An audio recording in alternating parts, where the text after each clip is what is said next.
윤석열 정부에서 뭐 누가 핵심 관계자다, 뭐 그래서 뭐 그게 뭐 핵관이 누구다, 뭐 이런 얘기들을 많이 하는데 그 핵관의 창시자가 바로 이동관입니다. 라임이 아주 그냥 핵관의 원조 동관. 윤석열 대통령 취임 이후에 뭐 퇴보했다, 퇴행했다, 후퇴했다 이런 말들이 약간 상투적으로 쓰이고는 있는데 그거 좀 과장이다. 뭐 그래도 우리가 좀 발전해오고 누적돼온 것들이 있는데 그렇게까지 말하는 건 좀 과한 편이다라는 생각이 저도 좀 있었거든요. 근데 이동관의 재등장은 약간 확인사살 같은 느낌이 있어요. 네, 8월 19일 토론의 즐거움 시작해 보겠습니다. 오늘 주제는 이동관 방송통신위원장의 그 인사청문회를 계기로 해서 이 이동관은 어떤 사람이고 또 이 언론, 정부의 언론 장악 문제 그리고 이제 언론계와 정부의 어떤 관계 문제, 이 문제를 어떻게 봐야 되느냐 이거에 대해서 한번 토론을 해보도록 하겠습니다.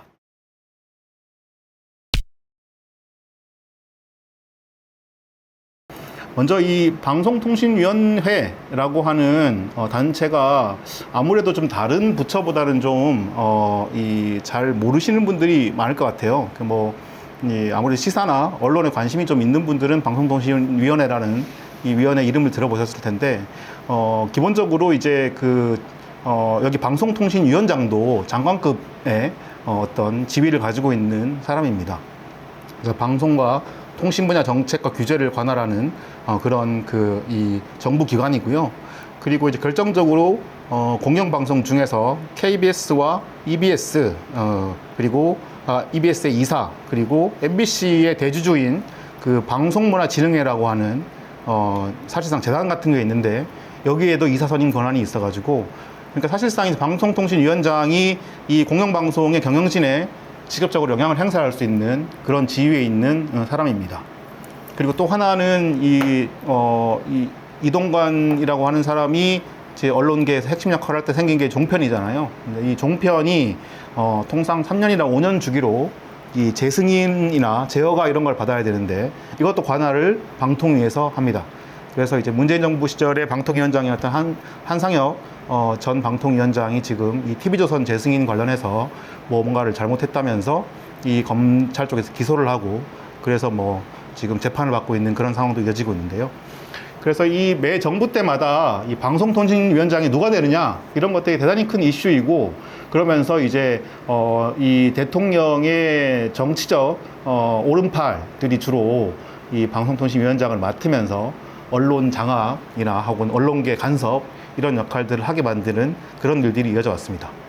그런 측면에서 이동관이라고 하는 사람이 이제 이번에 윤석열 정부에서 다시 이 언론계 최일선에 있는 방송통신위원장의 후보자가 되어서 지금 인사청문회를 받고 있다 이런 상황으로 보시면 될 것 같고요.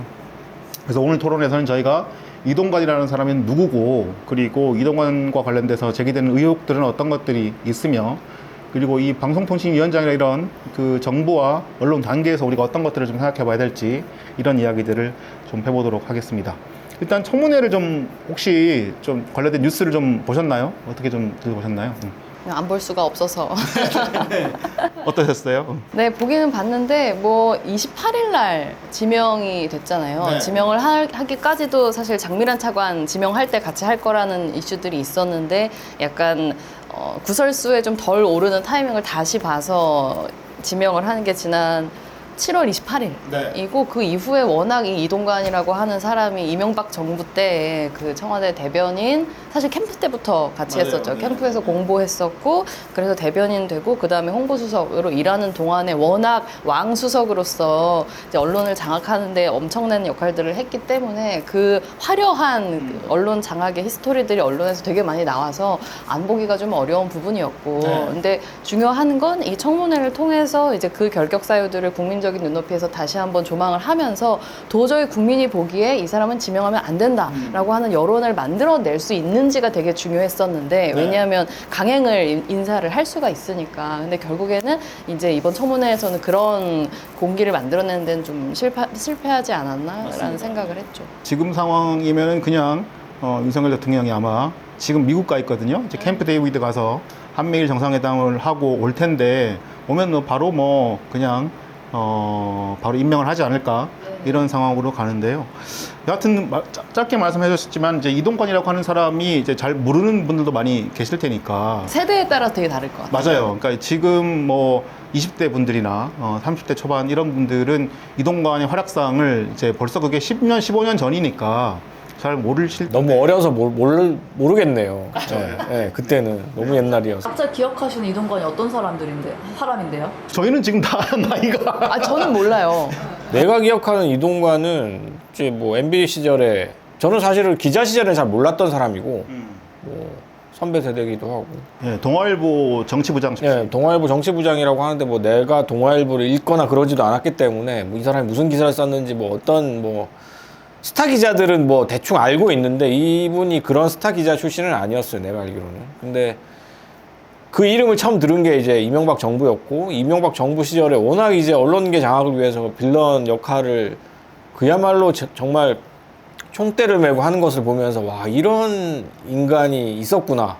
그리고 또 이제 기자 출신이다 보니까 이 언론 바닥의 생리를 너무나 잘 알고 있고, 그렇죠. 아는 놈이 더하다는 얘기가 있잖아요. 그렇게 알면서 이제 온갖 이제 이 협잡과 폭력적인 일들을 벌이니까 사실은 이게 걷잡을 수가 없다라는 생각을 많이 했습니다. 그때 이제 굉장히 인상이 깊게 뇌리에 박혀 있었죠. 그래서 세세한 뭐 사건들은 기억이 나지 않는데 어쨌든 내가 본 언론계 빌런 중에서 원탑. 이 사람을 능가하는 사람 아직 본 적이 없어요. 심지어 나는 이 사람이 다시 부활해서 지금 이 정권이 다시 나오리라고 상상조차 못했어요. 네, 왜냐하면 이명박 정권이 몰락하면서 끝나면서 이미 이런 사람들은 이제 생명을 다했다. 그러니까 목숨이 뭐 생물학적인 목숨이 끊어졌다기보다는 정치적인 생명이 끝났다라고 생각했었는데 다시 이렇게 화려하게 나타나는 걸 보면서 와, 대단한 사람이다. 어떤 면에서는 진짜 대단한 빌런이다라는 생각을 하고 있습니다. 네. 주식님은 좀 어떠세요? 저는 인상만 말씀드리자면 뱀이었어, 뱀. 뱀의 혀를 가진 사람이다. 인상을 물어보셨으니. 그러니까 이 사람은 그러니까 뱀의 혀, 그러니까 뱀이라는 동물에겐 참 미안하지만 뱀의 혀라는 거는 정말 이리저리 그 모든 이슈를 사악한 방식으로 뭔가 이렇게 입으로 요리하려는 사람? 근데 누가 들어도 저 얘기는 아닌 건 알겠어. 근데 어떤 식으로든 그 이슈를 가장 진흙탕에 빠뜨리면서 어떤 말에 어떤 혼돈으로 몰아갔던 그런 기억들이 나거든요. 근데 지금 와서 보면은 이 사람이 언론 공작을 얼마나 잘했는지 점수는 못 매기겠지만 지금 와서 보면 이동관이라는 이름 이후에 이 일들이 시작이 된 것 같아요. 그러니까 뭐 언론 장악 다 하는 거 아니냐 이렇게 얘기하잖아요. 지금 뭐 어느 정부도 했고 어느 정부 다 했는데 그것의 시발점이 이동관이었고 그렇죠. 그 가이드를 정립한 인물을 이어서 이렇게 상징성이 있는 것 같아요. 그러니까 그 얼만큼까지 할 수 있는지 정권이 마음 먹고 저 언론이나 방송이나 다른 매체에 어떤 식으로 압력을 가할 수 있고 그게 어떤 식으로 돌아오는지를 확인한 사람이었고 또 그걸 어디까지 하면 되고 어디까지 하면 안 되는지에 대한 암묵적인 가이드도 전 제시했다고 생각해요. 이동관까지는 하면 안 돼 라는 게 저는 그 대한민국 언론계 또 정세계에 있었던 어떤 국룰로 자리 잡았다고 생각을 하는데 이동관이 다시 오니까 거기에 대한 경각심이 새로 드는 거. 이동관까지는 하면 안 돼. 왜냐면 우리 MB 때 그때 언론장악 시도에 대한 국민적인 저항이 있었거든요. 그것들에 대한 기억이 있기 때문에 이동관 그거는 좀 선 넘는 거잖아. 거기까지는 가지 말자라는 합의가 있었는데 이동관이 다시 온 거지. 그러면 그때처럼 될 수 있겠다는 공포를 여러 언론인들이 느끼고 있는 것 같아요. 제가 한마디 더 덧붙이자면 주식님이 뱀 같다고 얘기해서 갑자기 이제 빌런 월드컵, 빌런 올림픽 이게 떠올랐는데 대한민국 언론을 지금 이 지경까지 망가뜨린 두 빌런이 있다고 생각해요, 저는. 한 명이 이동관이고 한 명이 김어준입니다. 근데 김어준이랑 이동관은 좀 결이 달라요. 김어준은 담론을 망가뜨린, 담론을 뱀같이 망가뜨린 사람이고 담론 생태계를 망가뜨려서 지금 이 지경 허위 정보가 판치는 이 담론 생태계를 만든 사람이 이 김어준이었고 이동관은 담론적인, 그러니까 일종의 담론을 가지고 장난치는 사람이라기보다는 제도의 틈새를, 언론 제도에 대해서 빠삭하게 알고 있는 사람이고 그 제도의 틈새에서 온갖 종류의 협잡을 할 수 있는 사람. 그러니까 담론과 제도 양쪽에서 한국 언론을 지금 이 시궁창에 박아놓은 두 사람 중에 한 명이 바로 이동관이다라고 할 수 있겠습니다. 저는 이렇게 여러분들이 이제 최근에 이준석 전 대표 때문에 핵관이라고 하는 이야기를 많이 들으시잖아요. 그래서 윤석열 정부에서 뭐 누가 핵심 관계자다, 뭐 그래서 뭐 그게 뭐 핵관이 누구다, 뭐 이런 얘기들을 많이 하는데 그 핵관의 창시자가 바로 이동관입니다. 그래서 예, 이동관이 청와대 대변인 시절에 이 청와대 기자들을 데려다 놓고 막 이제 온갖 이제 뒷이야기들을 하죠. 이게 어떤 이야기를 하면서 절대 나의 이름을 이용하지 말고 인용할 때 핵심 관계자라는 말을 써라 라고 했던 사람이고 그 이 핵심 관계자의 말이 핵관이 된 것이고 그래서 이명박의 핵관이라고 하는 사람이 바로 이동관이다 라고 했던 것 때문에 이제 우리가 핵관이라는 말을 이제 보통 명사처럼 쓰게 됐던 사람이고요. 마임이 아주 그냥 핵관의 원조 동관. 네, 핵관의 원조 이동관입니다. 네.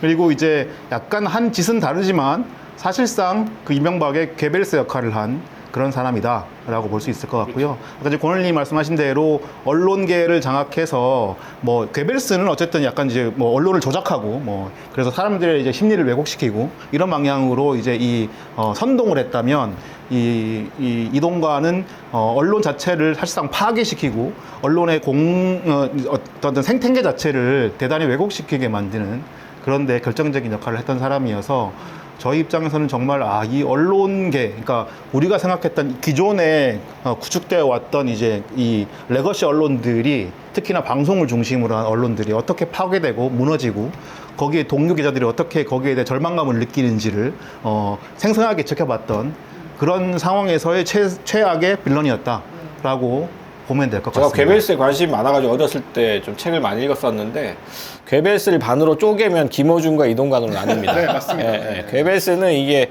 행정적인 역량도 엄청나게 탁월했던 사람이었고 그렇군요. 예, 예. 네, 네. 그래서 이동관적인 역량이 만렙 그리고 담론을 가지고 사람들을 세뇌하고 조작하는 쪽으로 김어준 역량으로도 만렙이었던 사람이 괴벨스였거든요. 네.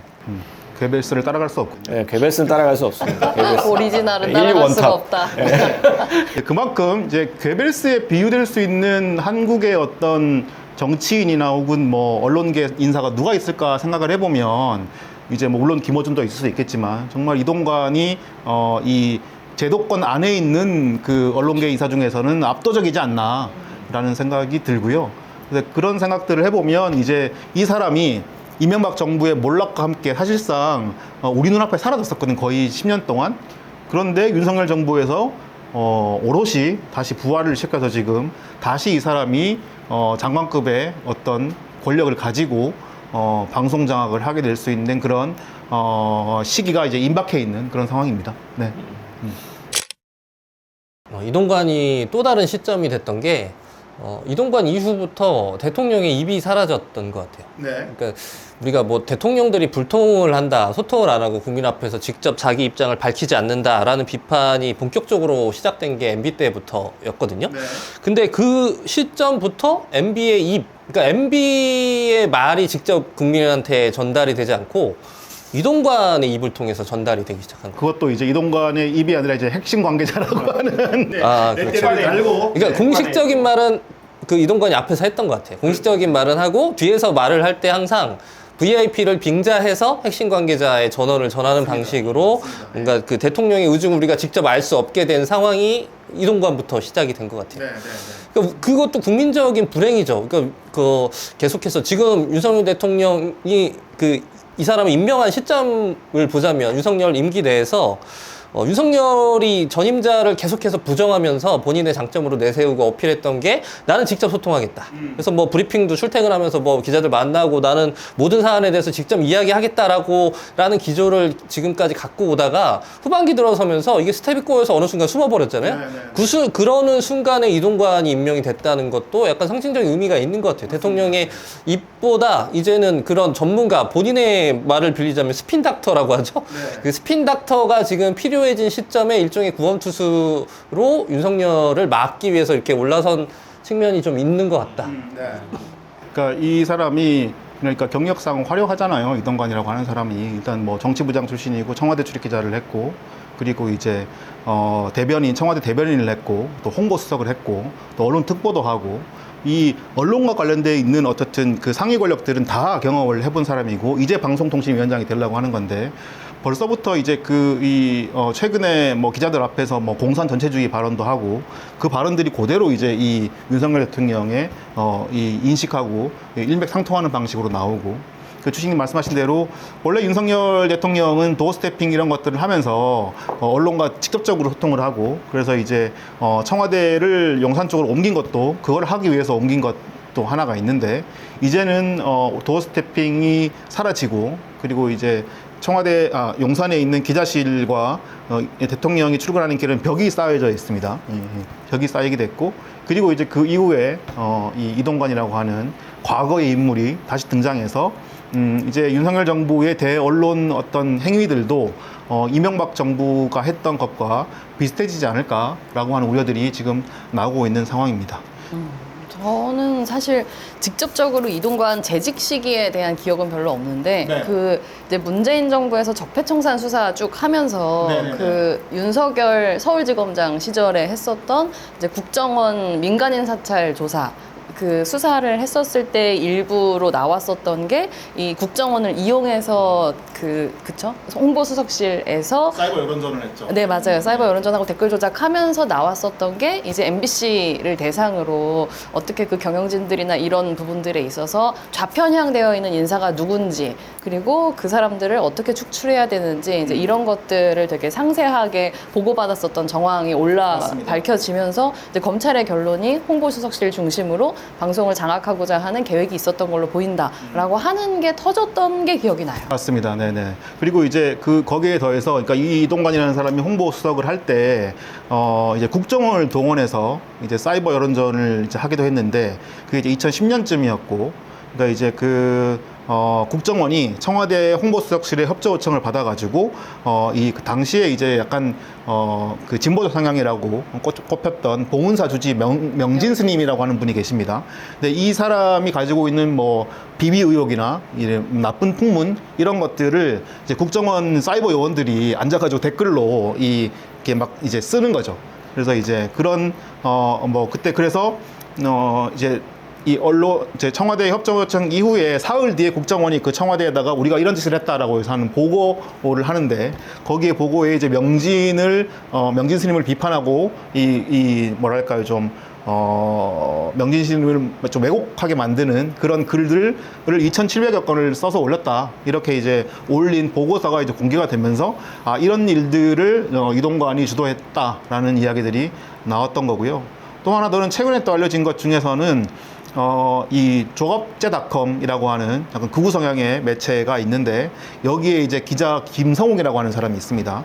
이 사람이 예전에 그 민주노동당이랑 민주노총, 민주노동당이면 이제 정의당의 전신인데, 여기에서는 분신을 하면 평생 먹고 살 수 있는 돈을 보장해준다, 뭐 이런 주장을 해서 논란이 됐어요. 그래서 이제 민주노총이랑 민주노동당이 미친 소리다 이렇게 해가면서 이제 손해배상 소송을 했는데, 놀랍게도 이동관이 있던 청와대 홍보수석실에서 이 기자의 변호사 선임이나 소송 비용을 지원해준 그런 정황도 드러났습니다. 그러니까 일개 극우 성향 기자의 어떤 소송을 청와대 홍보수석실이 비용을, 그것도 공적인 돈이잖아요, 재정 지원을 통해서 지원해주는 이런 일도 있었고요.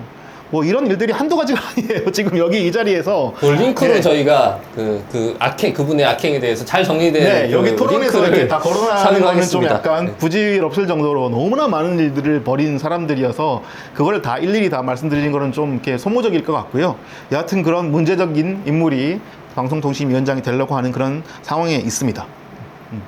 근데 이제 어제 청문회를 보면은 네. 크게 세 가지를 보통은 이제 제일 봐야 되는 주요 요소로 봤는데, 첫 번째는 이 언론 장악에 대한 의혹, 그리고 두 번째는 아들 학폭 무마에 대한 거, 그리고 세 번째가 재산 증식 과정, 그리고 그 과정에서 증여세 포함해서 여러 가지 그런 탈세 의혹, 이렇게 세 가지가 있었는데, 네. 셋 다 의혹만 무성하고 오히려 완전 그냥 나는 모른다, 나는 뭐 그냥 통상적인 수준에서 했다, 이런 식의 답변들이라서 하나도 제대로 뭔가 검증이 된 게 없다고 얘기를 해야 될지, 없다고 얘기를 하면 없는 것처럼 뭉개고 있죠. 네, 그쵸, 그쵸.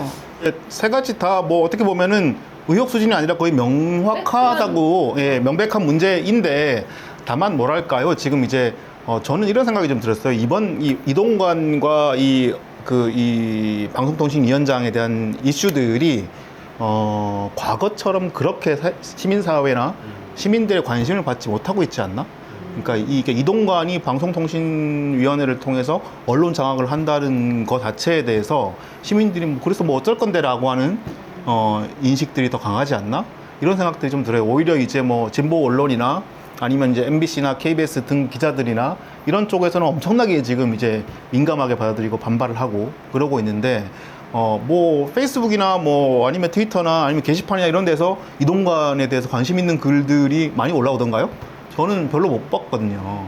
그러니까 이런 문제도 좀 그러니까 이 이슈 자체가 너무 언론계 내부의 문제가 되어버린 것 같고 정말 시민들이 절박하게 이동관은 문제다라고 하는 여론을 막 일으켜주지 않는 그런 느낌입니다. 그런 왜 그럴까라는 생각을 해봐야 될 것 같아요. 젊은 세대일수록 조금 이 문제에 대해서 제가 봤을 때는 좀 거리감을 느끼지 않을까 싶어요. 그러니까 젊은 세대일수록 또 언론을 신문이나 방송을 직접적으로 접하지 않는 경우들이 많고 네. 신문이나 방송, 뭐 방통위 문제라든가 이런 것들이 얼마만큼 심각한 문제인지에 대한 실감이 없을 가능성이 높죠.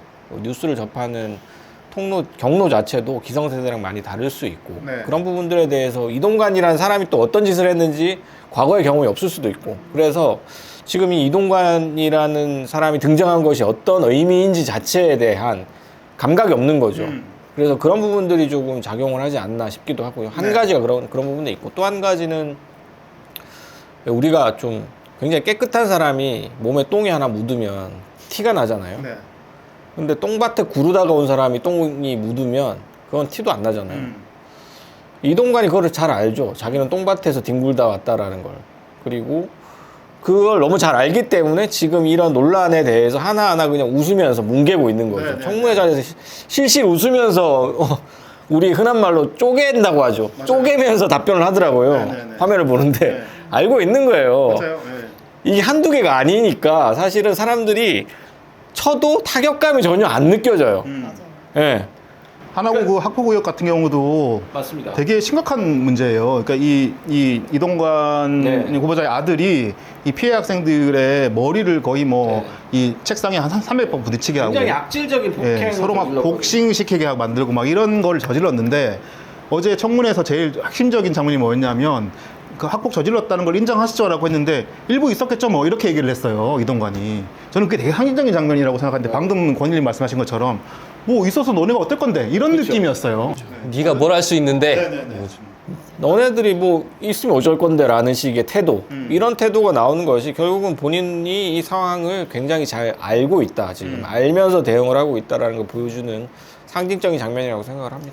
근데 그렇게 듣고 보니까 약간 저도 의문이 드는 게 어차피 임명할 거니까 그런가라고도 생각을 했었는데 돌이켜보면 정순신 때도 상황은 비슷했는데 결국은 낙마를 시켰잖아요. 네, 왜냐면 네. 거기도 아들 학폭이 있었고 그 학폭을 이제 자기가 가지고 있는 권력을 통해서 개입하고 외압을 행사했다라고 하는 것 때문에 되게 국민적인 공분이 세서 사실 되게 강행하려고 했다가 철회를 한 그런 전적이 있는데 이번에도 정순신하고 사실 구조가 그리 다르다고 생각하지 않거든요. 그러니까 핵심은 그 폭력이 얼마나 심했는지도 있지만 네. 중요한 건 이제 그걸 어떻게 아버지의 권력을 가지고 외압을 행사해서 무마하려고 했는가의 부분인데 분명히 그 김승유 하나고 이사장한테 전화를 해서 무슨 일이 있었는지를 물어보는 것 자체는 되게 명백한 외압이었다고 생각하는데 그 부분에 대한 반응이 왜 이렇게 다르지 하는 건 좀 궁금한 점. 맞아요. 그 김승우 이사장이 그 YTN이랑 인터뷰를 하면서 어떻게 얘기를 했냐면 이동관이 전화를 해와서 그거니까 12년 전인 거죠. 그러니까 2011년쯤이었으니까 전화를 해와서 아들이 새로 전학한 데서 시험을 치면 불리하니까 시험은 이제 이 하나고에서 치게 해달라는 부탁을 했고 그래서 이제 김승유 전 이사장이 당시에 그 교장한테 전화기를 해서 그렇게 좀 해줘라라고 얘기를 했다는 걸 인정을 했어요. 그러다 보니까 이게 일반적인 학부모는 상상할 수 없는 일을 이동관은 한 거죠. 그렇게 해서 사실상 특혜를 제공해 준 거고 이제 그런 상황인데 지금 정순신하고는 왜 달리 이렇게 여론이 일지 않느냐라고 하는 의문을 지금 방금 제기하셨습니다. 네. 일단은 정치에 대한 기대가 사라진 거죠. 근데 그 비교를 해보자면 당시에 그런 MB 시절 언론 장악에 대해 국민적 저항이 있었던 거는 언론 장악이라는 그 이슈에 분노해서 사람들이 그렇게 화가 났다기보다는 저 정권 자체에 대한 또 교체 열망이 있었다고 보고, 그것이 뭐 노동계약이든 뭐 언론장악이든 이런 이슈를 통해서 이제 그런 정치 교체 요구가 불거졌던 건데, 지금 그게 사라진 게 전 크다고 보고요. 그러니까 저거 바꿔봐야, 그러니까 뭐 전부 똥밭이라고 보이는 거죠. 그때는 저 똥 묻은 놈들만 바꾸면 세상이 뭔가 달라질 줄 알았는데, 지금 뭐 어차피 다 똑같은 놈들 아니야라는 그 정치에 대한 기대 없음의 문제인 것 같고, 또 정순신과 이동관의 문제는 이 정권이 얼마나 필요로 하는 사람인가를 그 지지자들이 좀 동물적으로 아는 것 같아요. 정순신이라는 사람은 필요 없죠. 그런 사람은 일단 정치인이 아니고 이 정권이 얼마나 정순신 말고 누가 되든 뭐 별로 정권에 아무 타격이 없는 사람이죠. 그렇죠. 근데 이동관이라는 사람은 딱 본능적으로 아까 말씀드렸던 그 윤석열이 필요로 하는 스핀 닥터의 역할에 걔보다 더 잘하는 사람 누가 있어? 라고 하면 그 진영에서는 우리가 보기에 가장 악독한 놈이지만 그 진영에서 보면 가장 필요한 실력자 이거든요. 이를테면 저기 그 재벌들이 그렇게 좋아하던 찾던 제임스 리 같은 노조 파괴 전문가 같은 사람인 거죠. 밖에서 그 보편적인 도덕의 기준에서 보면 정말 최악의 인물인데 뭐 해결사 같은 인물 그런 사람이니까 더 무리하게 비호하고 그런 자기가 얼마나 필요한 사람인지를 아니까 나오는 데서 오는 그 웃음, 여유의 쪼개미라고 저는 생각을 해요. 여기에 더해가지고 그 정순신 아들 사건은 물론 이 정순신 씨가 엄청 개입해가지고 그 여러 가지 무마한 상황들이 층층이 계속 이제 하나씩 까발릴 때 나온 측면이 또 하나 있고요. 또 다른 거는 피해자가 적극적으로 나서서 문제 제기를 했잖아요. 근데 이제 하나고 쪽은 피해자가 나서는 게 하나도 없죠. 그러니까 이제 당시에 썼던 진술서가 공개돼서 어떤 피해를 당했는지는 우리가 알고 있지만 그 피해자들이 지금 상황에서 어떻게 이 상황을 보고 있고 어떻게 문제의식을 가지고 있고 지금 이제 이동관이 방통위원장 되는 거를 두고 볼 수 없다라고 하는 발언을 한 적이 한 번도 없는 거죠. 그래서 이제 언론 입장에서도 이 이동관 아들에게 피해를 당한 피해자들에게 접촉을 해보려고 했지만 그 피해자들은 하나고에서 졸업을 하고 이제 나름 좋은 학교를 가고 뭐 했던 거죠. 그래서 저도 이제 그분들이랑 접촉을 시도한 적이 있거든요. 그래서 이제 하나고 교사들 쪽에 물어보니까 그 교사들이 그러더라고요. 그 친구들이 그렇게 원치 않아요. 지금 정상적인 루트를 밟아 잘 살아가고 있고 뭐 좋은 직장을 가지고 좋은 직업을 가지고 잘 살고 있기 때문에 지금 굳이 나서가지고 그 얘기를 하려고 하지 않습니다라고 하더라고요. 네, 그렇기 때문에 이제 피해자가 없는 상황에서 정치적인 공방으로 어떻게 보면은 이 학교 폭력 사건이 어떻게 보면 좀 이용된 측면이 있는 그 거죠. 차이도 크네요. 네. 피해자가 직접 많이 나서 주는 것과 아닌 것의 차이는 네, 크죠. 그런 측면 때문에 이번 사건이 그렇게까지 많은 사람들의 분노를 일으키지 못했던 것이 아닌가라는 생각을 저는 합니다. 저는 그런 생각도 좀 들어요. 그러니까 이게 핵심적인 내용이 공영방송을 어떻게 지배구조를 바꿀 것이냐에 있잖아요. 지금 그러니까 방송통신위원장이나 이 공영방송의 이제 핵심 사장을 임명하는 이사들이 이 국회를 통해서 임명이 되는 현재 구조, 그러니까 정치권을 통해서 임명되는 구조가 있었고, 그런데 이제 이 지배구조를 시민사회나 언론계 쪽에서 오랫동안 바꿔야 된다고 얘기를 해왔거든요. 그러니까 이제 KBS와 MBC와 뭐 EBS 이런 그 공영방송들이 그냥 정치의 영향을 받지 않는 독립적인 상황에서 정부의 재정 지원을 받고 거기에 따라서 공영의 방송 역할을 하는, 그러니까 공공성의 역할에 언론 보도를 하는, 왜냐하면 전파는 이제 모든 국민의 것이잖아요. 그러니까 그 전파를 장악해서 지상파 방송을 쏘는 그런 방송사들은 철저하게 공적인 관점에서 언론 보도를 해야 된다. 또 공정하게 상대적으로 좀 더 중립적으로 만들어야 된다라는 어떤 그런 사회적 합의가 있었는데, 이 지배구조 개선을 해야 된다고 하는 시민사회의 바람을 정치권이 이행하지 않은 거죠. 그래서 이제 지금까지도 정권이 바뀔 때마다 이 공영방송을 이렇게 자기네들이 장악하게 만드는 구조를 만들어준 거잖아요. 저는 이런 것들 때문에 특히나 문재인 정부 시절에 원래 문재인 정부와 민주당이 다수당이 되고 이랬을 때 이 방송법을 개정해서 이 공영방송의 어떤 지배구조를 많은 시민사회를 통해서 이 좀 더 공적으로 만드는, 공영화하는, 또 시민들에게 돌려주는 지배구조를 만들자라고 하는 여론이 있었는데 그거를 한듯이 않았단 말이에요. 그러다가 윤석열 정부가 들어오니까 이번에 이제 갑자기 민주당이 이 방송법 개정안을 직회부하고 이제 국민의힘은 반발하고 있고, 그래서 지금 본회의에 올라가 있는데 논의조차 못하고 있는 그런 상황에 있습니다. 저는 이런 상황들, 그러니까 정부가 바뀌었을 때는 얘네가 제대로 된 구조를, 시민적인 구조를 만들어서 이 공영방송의 역할을 제대로 할 수 있게 만들었어야 되는 건데, 이제 와가지고 뭐 이동관이 됐다고 해서 이제 와서 이 방송법 개정하고 이런 것들은 사실상 또 우리가 계속 얘기하는 내로남불이 아니냐, 뭐 이런 이야기들 때문에 또 관심이 없는 게 아닌가, 이런 생각들도 좀 합니다. 사실 김은경 혁신위가 진짜 혁신을 하려고 했으면 그런 부분을 짚었어야 된다고 맞습니다. 생각을 네네네. 하죠. 그러니까 노란봉투법이든 방송법이든 정권 바뀌고 나서 밀어붙이는 것들에 대해서 사실 왜 그 이전 정권 때 하지 않았었는지에 대한 반성문을 확실히 쓰고 그리고 나서 밀어붙였으면 국민적인 분위기 되게 달랐을 수 있다고 생각하거든요. 네네. 만시지탄이지만 이제라도 필요한 일 해야 되니까 힘 가지고 있는 정당이 한다면 훨씬 더 많은 공감대를 가질 수 있을 텐데, 그런 반성문은 싹 빼먹고 네, 맞습니다. 언제 그랬냐는 듯이 계속 그걸 추진해 왔던 사람처럼 밀어붙이고 있기 때문에 오히려 그게 진정성 되게 없는, 그냥 정치적으로 밀어붙이는 거 아니냐는 식의 취급을 받는 거라고 보고요. 네. 그러니까 왜 여당만 되면 모두 언론이 자기에게 우호적이지 않다고 생각을 하게 되는 마법에 걸리는지 저는 진짜 잘 모르겠는데, 여당을 해본 적이 없어서 그런지 몰라도 갑자기 짠해지는데 어쨌든 왜냐하면 문재인 정권 말기에 했었던 언론중재법 밀어붙였었던 것도 결국에는 언론에다가 재갈을 물리기 위해서, 맞습니다. 네. 내지는 그런 권력의 눈치를 보거나 결국에는 사법적인 리스크를 감당할 것을 각오하고 나서 비판적인 기사를 써라라는 취지의 압박적인 입법이었는데, 결국에는 그것도 다행히 뭔가 끝까지 추진하지는 못해서 이제 멈추기는 했었는데, 그랬던 민주당이 이제 와서 방송법 개정안을 네, 방송법 개정안을 이렇게 다시 밀어붙인다라고 하는 거는 약간 진짜 내로남불이라는 비판을 지금으로선 피할 수가 없죠. 네, 네. 하지만 그럼에도 불구하고 해야 한다는 것이 진짜 슬픈 사실입니다. 그걸 하지 않는 수권자들의 심리가 이번에 이동관의 말로 잘 표현이 됐다고 봐요. 네, 네. 이번에 청문회에서 당신 예전에 이렇게 방송장악 이렇게 했던 사람 아니냐라고 물으니까, 그 정도 업무는 홍보수석실의 기본 업무다.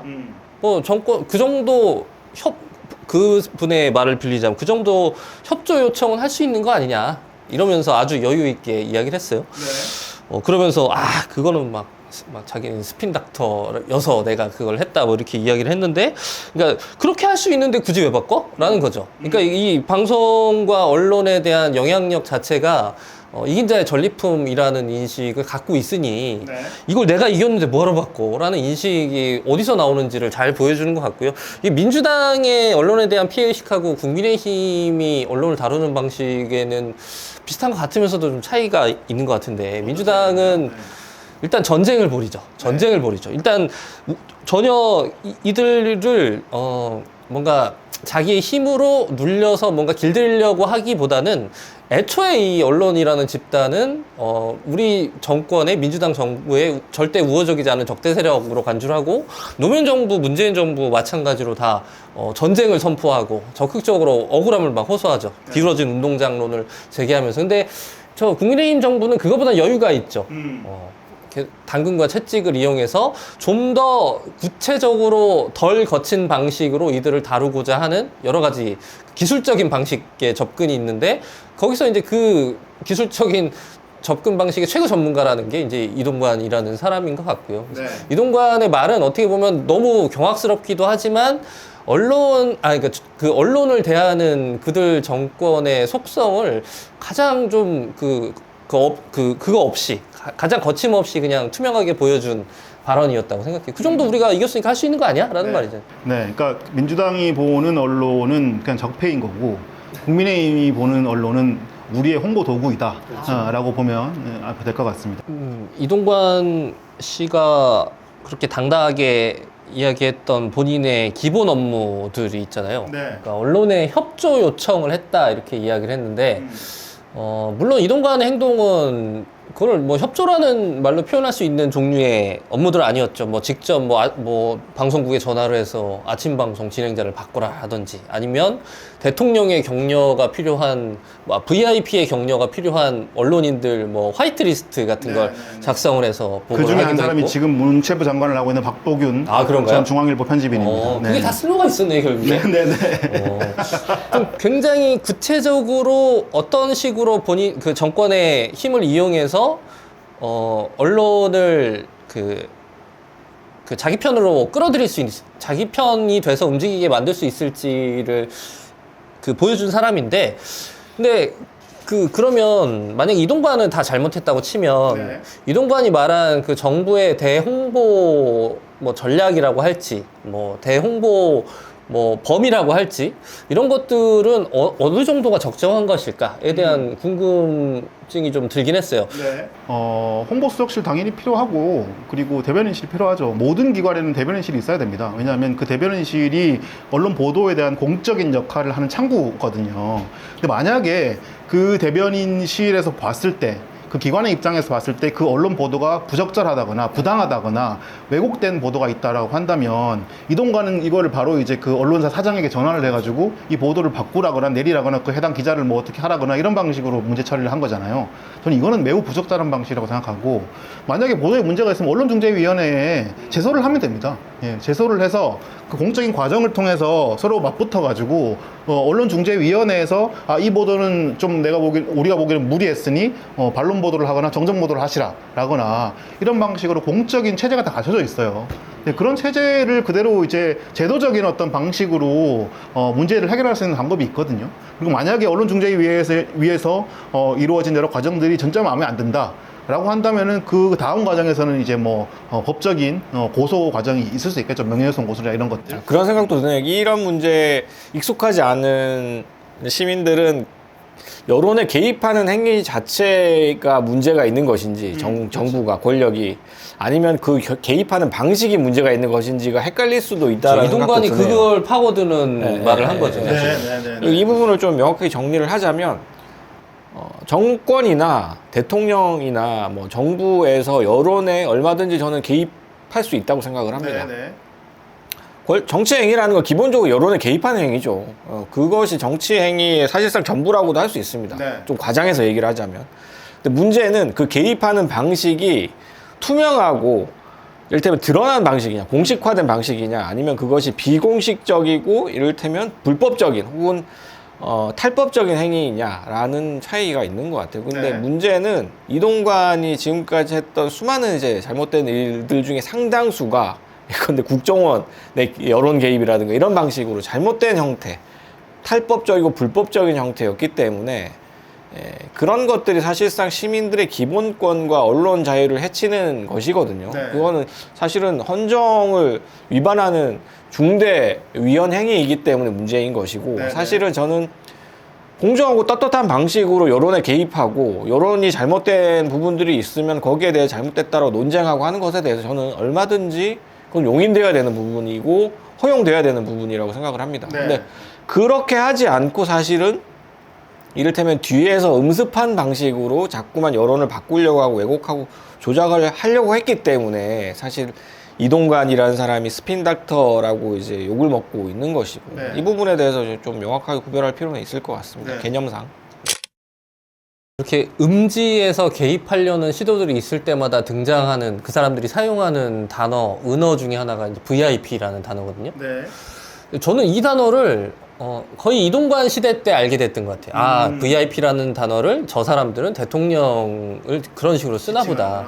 근데 이 유래를 찾아보니까 이 말은 원래는 그 노무현 정부 때 쓰기 시작된 말이라고 하긴 하거든요. 근데 네. 그 이유는 원래 각하라는 공식 명칭이 그렇죠, 있었는데, 각하죠, 근데 그게 없어지면서 관료들이 이제 대통령이라고 지칭하는, 부르기도 그렇고 대통령님도 약간 안 붙고 이러니까 이제 자기들끼리 부르기 쉬운 은어처럼 VIP를 동원하기 시작했는데, 근데 이거를 자기들끼리 그런 식으로 쓰면 문제가 없는데, 이 말을 대중이 알게 된 거는 이명박근혜 시절을 거치면서 온갖 비공식적인 정부의 공작에서 자기들끼리 그런 쓰고 받는 비공식 문서에서 VIP라는 단어가 계속 등장하니까 이걸 언론이 해석하는 과정에서 VIP는 대통령을 뜻한다는 말을 설명을 하면서 그걸 알게 됐거든요. 네, 네, 네. 근데 이동관이 이 언론 장악 개입하면서 이 말을 지속적으로 쓰는데, 예를 들면 어디 전화해가지고 오늘 좀 보도 마음에 안 들었으니까 좀 표현을 좀 순화해달라는 요청을 하면서 이런 식으로 하는 거. VIP의 뜻이다. 넌지시 툭 던지는 거죠. 이런 식으로 이 단어를 이용을 하는데, 마치 이걸 들으면 이런 식의 연상이 되는 거죠.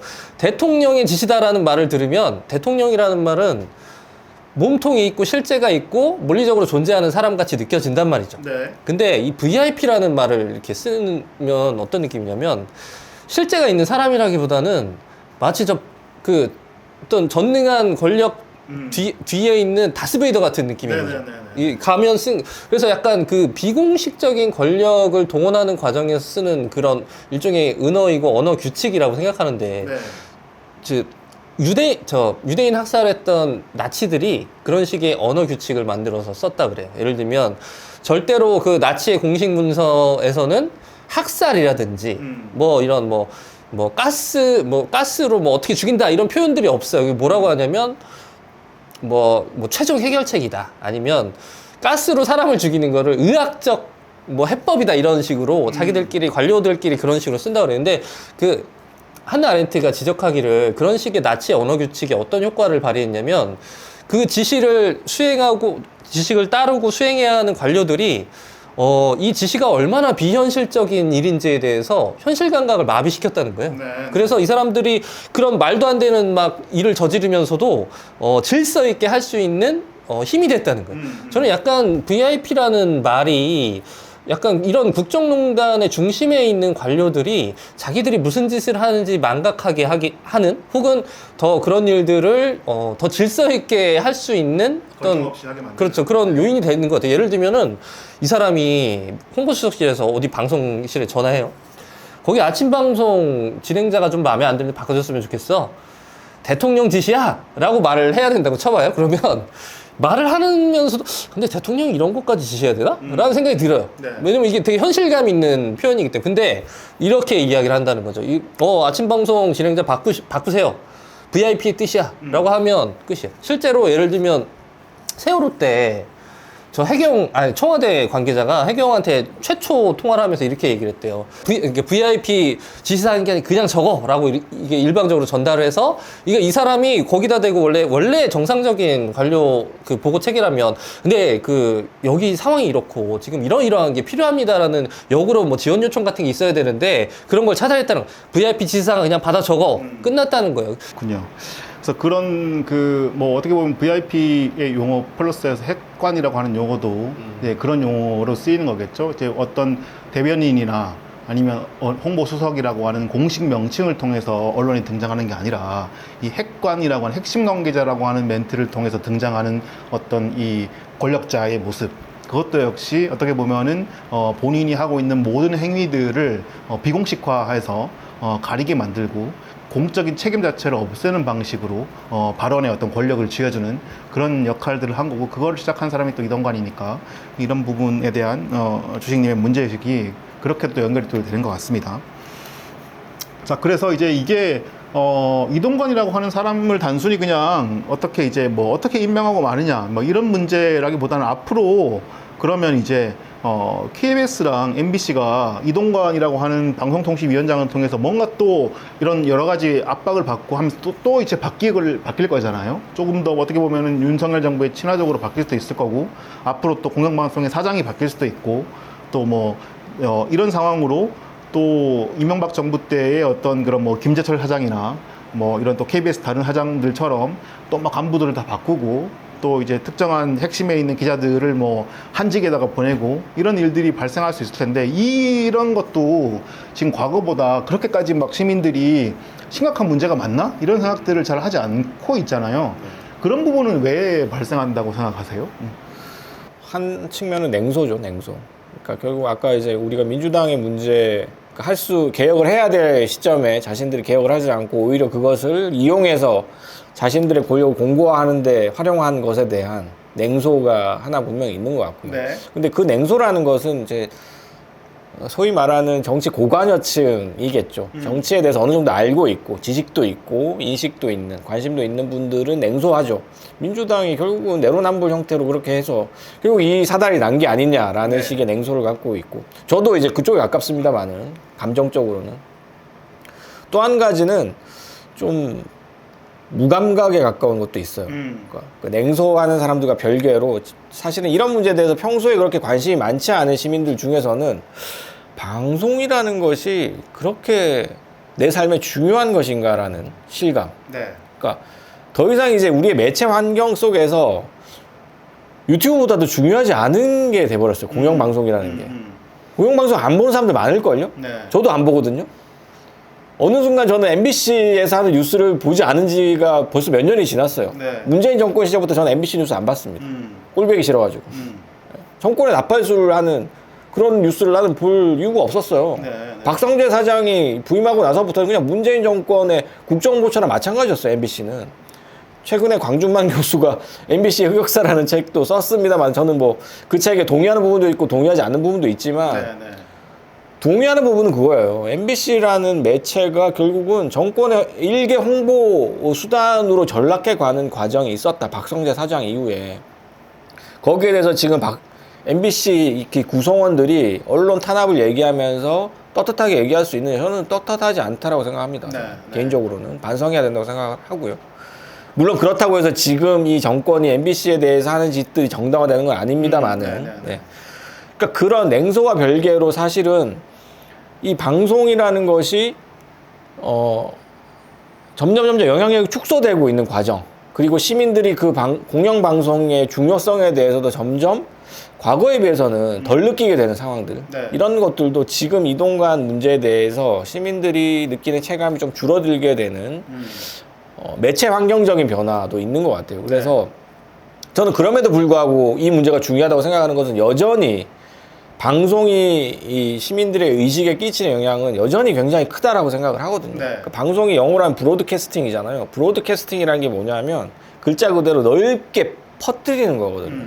일방적으로 그렇게 많은 사람들한테 정보를 퍼뜨릴 수 있는 매체는 나는 여전히 인터넷보다는 방송이 크다라고 생각을 해요. 맞습니다. 특히 이제 전 세대에 걸쳐서 그 영향력을 끼치기 때문에 그 부분에 대해서 저는 여전히 과거에 비해서는 영향력이 줄긴 했지만 공영방송이 가지고 있는 영향이라는 것은 대체 불가능한 것이고, 그 부분에 대해서 우리가 누군가가 이것을 권력의 입맛에 맞게끔 장악하고 좌지우지하는 상황은 여전히 우리는 시민들의 가장 중요한 의제로서 다루어져야 되는데, 이 부분에 대해서 사실 제가 걱정스러운 건 냉소도 냉소인데 무감각해지는 거예요. 그러니까 이 부분에 대해서 우리가 무감각해지는 것에 대해서 어떤 식으로 또 경각심을 좀 다시 일으킬 수 있을까, 개인적인 좀 고민은 그런 부분에 있습니다. 네.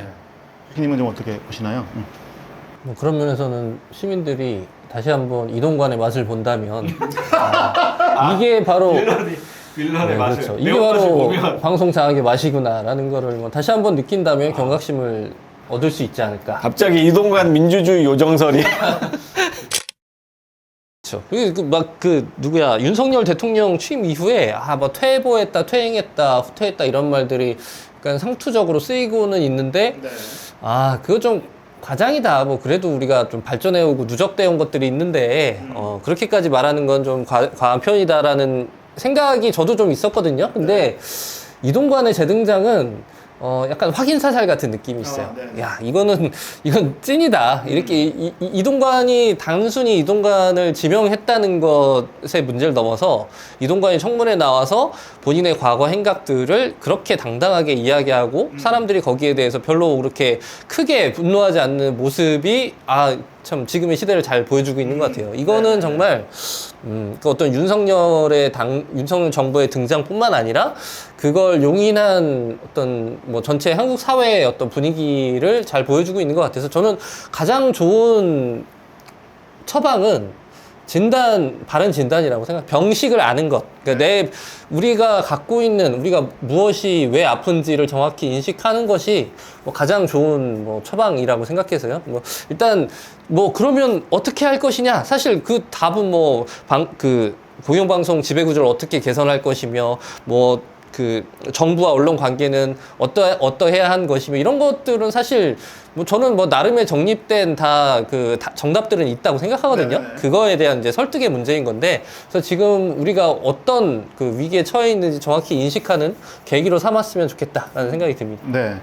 뭐 MBC나 KBS나 이렇게 특히나 MBC가 그 공공의 전파를 활용해서 방송을 하고 있는 그 공영 방송을 잘 해왔느냐, 저는 그 부분에서는 좀 아까 권일님 말씀하신 부분처럼 의문이 좀 있는 건 사실인데, 다만 어떤 공영 방송은 여전히 이렇게 서울이나 수도권에 있는 젊은 층들은 뭐 유튜브 뭐 이런 거를 통해서 많이 보겠죠. 또 이렇게 또 뭐 지방에 계신 또 노년층들도 요즘 유튜브도 많이 보지만, 그럼에도 불구하고 이 여전히 8시 뉴스, 뭐 9시 뉴스 이런 것들을 통해서 나오는 이야기들을 여전히 정리하듯이 보는 분들이 많다고 생각해요. 이제 그런 분들에게 최소한 공정한 뉴스를 이렇게 공영성이 있는 뉴스를 보여줄 수 있는 그런 시스템을 갖춰야 되는데, 아마 이동관이 그러기에 적합한 사람으로 보이지는 않고요. 또 이동관이 없다고 해서 MBC랑 KBS가 그걸 잘하고 있느냐, 이 부분에 대해서 좀 질문을 계속 던져볼 필요는 있을 것 같아요. 하지만 우리가 이동관이라는 사람을 통해서 여기를 뭐 개혁하거나 개편한다거나 그거는 좀 불가능하지 않나, 이런 생각이 들어서 방송에 지금 공영방송에 계시는 분들이 조금 더 자기 반성을 통해서 공영성이 있는 방송으로 만들어가는 그런 과정들을 좀 더